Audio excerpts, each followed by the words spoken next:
You feel yourself waking slowly, as though rising from the bottom of a black ocean.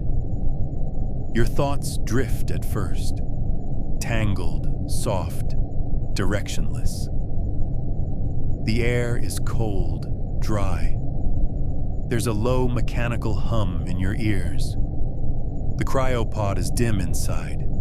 Your body aches, not pain exactly, but the stiff, hollow weight of long suspension. Your skin tingles with sluggish circulation. Your fingertips are numb. You open your eyes. Thin light pulses behind the frosted glass of your pod, flickering once, then stabilizing into a dull amber glow. Your ears adjust to your surroundings. Only the thrum of power systems can be heard. You're in your stasis pod, finally waking after a deep slumber on the Requiem 12, a Shinkai-class vessel. You find it odd. The pods usually open automatically. You reach up to release yourself. The manual release catches it first, a low metallic clunk, then hisses as the pod decompresses. The door lifts unevenly, groaning against its track. Dust spills in, real dust, years' worth by the feel of it. You pull yourself out, legs barely responsive. The floor is freezing. You swing your feet over the edge and sit there for a while, taking in your surroundings. It begins to dawn on you. Something went wrong. You look around the cryo bay, lights flickering unpredictably. There are maybe 24 pods in your line of sight. Most are open, some with neatly folded linens, others with emergency lights blinking red on their panels. One pod across from you flashes a dull orange error message, indecipherable without a full diagnostic boot. Dust coats the floor. The air smells of coolant, damp and stale. There are no people, no voices, no warmth. Just you. You step down, feet touching the deck plating. It's rough underfoot. The anti-slip texture is worn away in places, and where emergency tape once marked walkways, there are only ghostly outlines. Every few seconds, the overhead lights flicker, humming just before dimming again. You take a few tentative steps. The walk feels unreal, like you're watching yourself do it from behind your own eyes. You turn and inspect your pod. There's scuff marks near the door seals, as though someone had tried to wedge it open manually. Beside it on the wall, someone left a message in thick black marker. You lean in. We tried to get you out. Underneath, shakier handwriting adds, "System override locked. We couldn't wait. I pray you don't wake." A faint creak from overhead is heard, the groan of a ship's skeleton adjusting. You look around, scanning for the source. Still no voices, still no explanation for the situation you find yourself in. Where is everyone? Why is the usually orderly bay so neglected? You take a breath, steady, deliberate, and glance around the cryo bay once more. Everything here is frozen in time. No heat signatures, no recent footprints, no sound except the ship's faint inner workings. And even that feels thinned, distant, like the ship itself is holding its breath. You spot a nearby auxiliary terminal, low power, mostly for diagnostics and status alerts. The screen is dim, its glass lightly frosted from cycles of fluctuating humidity and long disrupted environmental control. You tap the edge of the screen. It wakes with a dull whine. A prompt appears. Accessing pod logs. User ID, unknown status. Authorize override? You authorize the override. It hesitates, then scrolls. The lines blur together at first. So much data, so many system calls and emergency flags. But one thing becomes clear. Your scheduled wake-up was 6 years ago. That doesn't make sense. There should have been a support team. Wake crew rotation. Medical checks. You dig deeper. Pod 014, yours, had several failed override attempts. Power was diverted from non-critical systems more than once. There's a note tagged under system code 302-H. Cryocell override rejected. Insufficient clearance. Priority crew assumed MIA, maintenance access pending. Another tag with no author attached. We couldn't break the seal. We had to leave. I'm sorry. You stare at that message for a while. You back away from the terminal, your mind scrambling to decipher the messages and what it all means. Where is everyone? Why did they leave? You approach the main corridor door, expecting it to lead you out, but the panel is unlit. You tap it. Nothing. Dead. No power. No diagnostics. Just a dull red error light, blinking, barely alive. Your only option is the maintenance corridor. You turn to the adjacent hatch marked Maintenance Access. The panel there flickers faintly, more responsive than the others, but only just. You use your technician's manual override code. The hatch hisses open, just enough for you to squeeze through. The corridor beyond is narrow, claustrophobic. Exposed conduits and bundles of cables line the ceiling. A fine film of dust coats everything. You step inside. The lights blink on, one at a time, just ahead of your steps.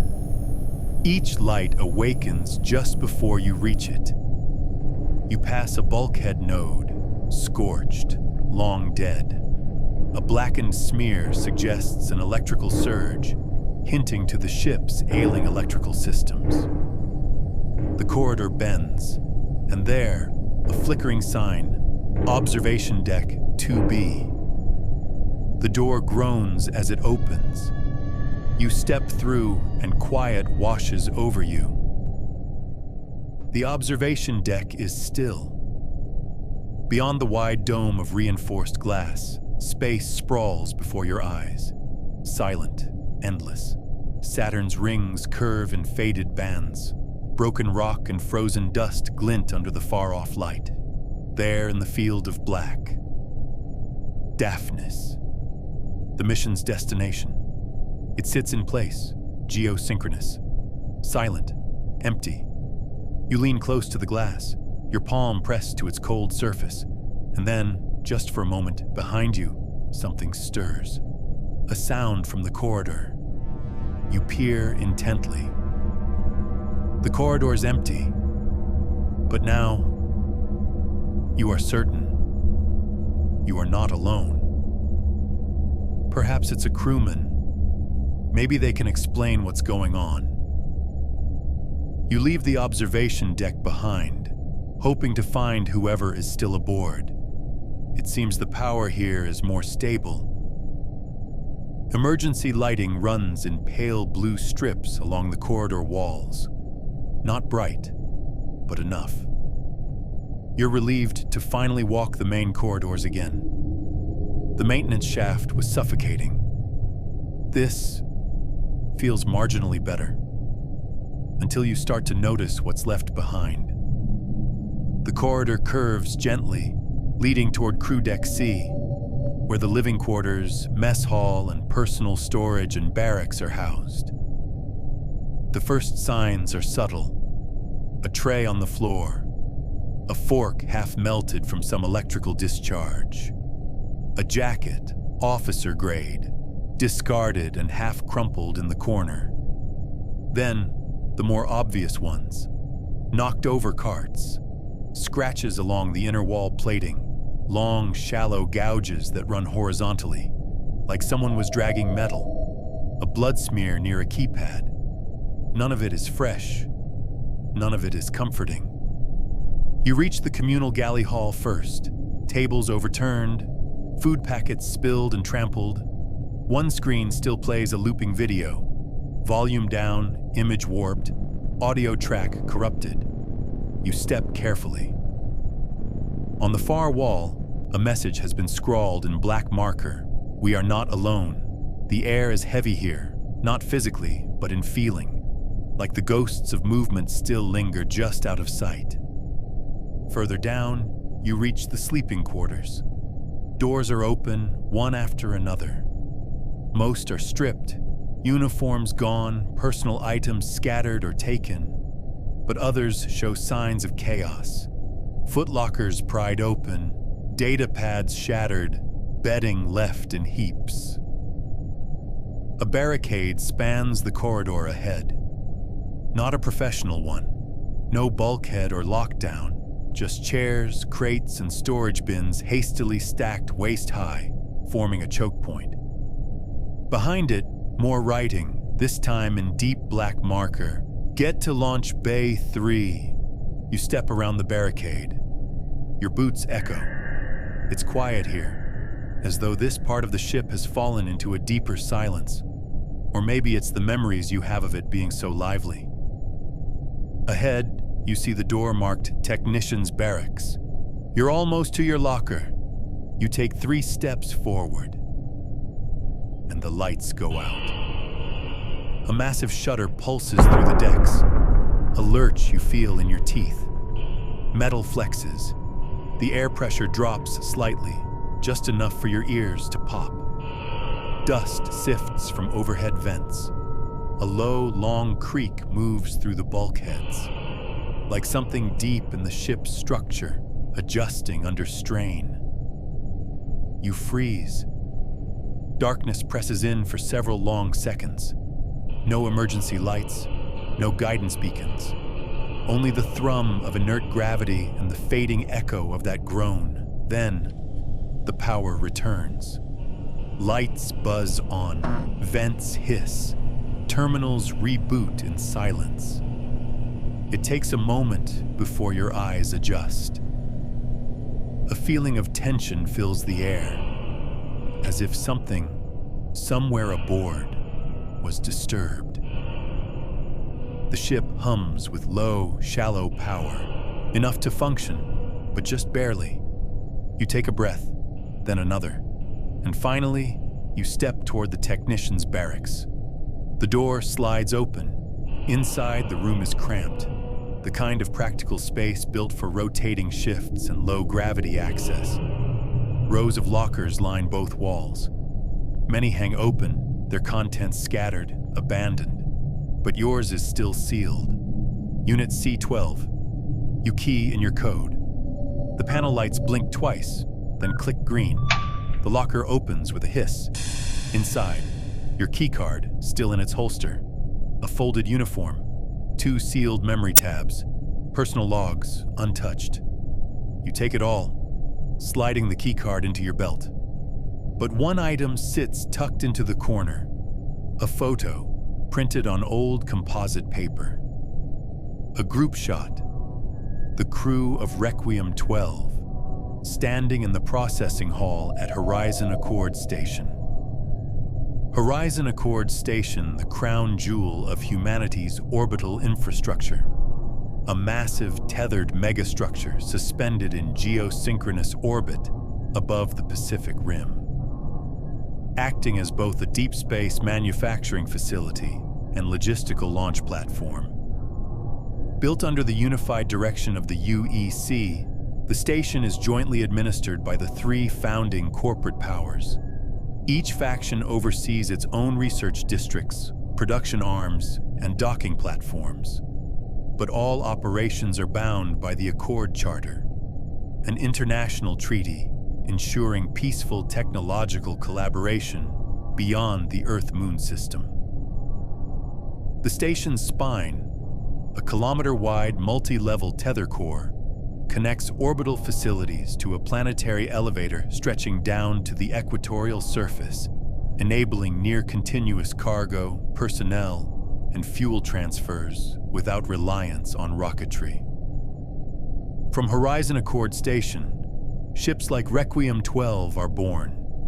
Immense, ambitious, and bound for the edge of known space.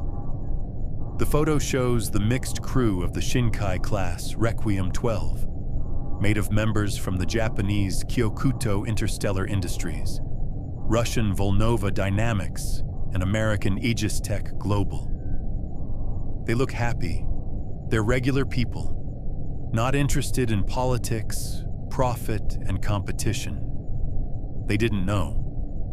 You didn't know. You slip the photo into your coat. Before leaving, a room catches your attention. Quarters C19, you hear a faint moan coming from inside. You don't recall who it was assigned to, no one ever wanted it. It sat tucked behind the galley overflow ductwork. You approach the door and attempt to open it. The keypad flickers, unresponsive at first, then accepts your override. The door opens. Inside, a sight unfathomable. In the center of the room, an indescribable mass, a grotesque knot of twisted flesh and shadow, unnervingly still. Its unnatural shape defies reason, tendrils frozen mid-motion, eyes etched into the surface but unblinking, empty. The sheer presence of it is maddening, a silent monument to whatever terror the crew fled. The bed lies torn beneath it. The lights flicker weakly, struggling against the gathering darkness. You step back, the door shutting behind you, silence swallowing the space. Your pace quickens as you return to the main corridor and move toward the command deck elevator. You think to yourself that if anyone remains, that is where they'll be. At the end of the corridor, the elevator door waits. You press the call panel. It buzzes, shakes once, then begins to rise with a deep internal groan. Dust shakes loose from the floor plate. The door opens. You step inside and select the command deck. And then, the door doesn't close. It shudders once, then again. The panels flicker. The overhead light flashes. You reach toward the control, but stop. Behind you, something changes. The corridor, the one you just walked through, begins to go dark. Not all at once, light by light, from the far end, sequentially. You watch as each fixture along the ceiling snaps off, one after the other. No flicker, no warning, just cold, final dark. Then you hear it. A sound. Faint at first. Impossible to place. Not mechanical, not familiar, not meant for human ears. It wells up from somewhere distant. A tremble in the air is felt. The pressure drops. The walls begin to close in on you. Like a voice trying to speak, inviting you to come closer, inviting you to join it. It infiltrates your thoughts. The elevator groans again. You hit the close door command. Fast. It resists. Then finally slides shut, dragging itself shut with the sound of warped hydraulics. Silence falls. You're moving up now. The elevator doors slide open with a muted hiss. You step onto the command deck, a cavernous space lined with consoles, screens, and softly glowing controls. Though the rest of the ship lies in stillness, this room hums with low, controlled life. Systems remain active. Displays continue their work in silence. A pulse of artificial stability. Ahead, the viewport frames the blackness of space, and in the center, Jupiter. We're in orbit off the side of Saturn's rings.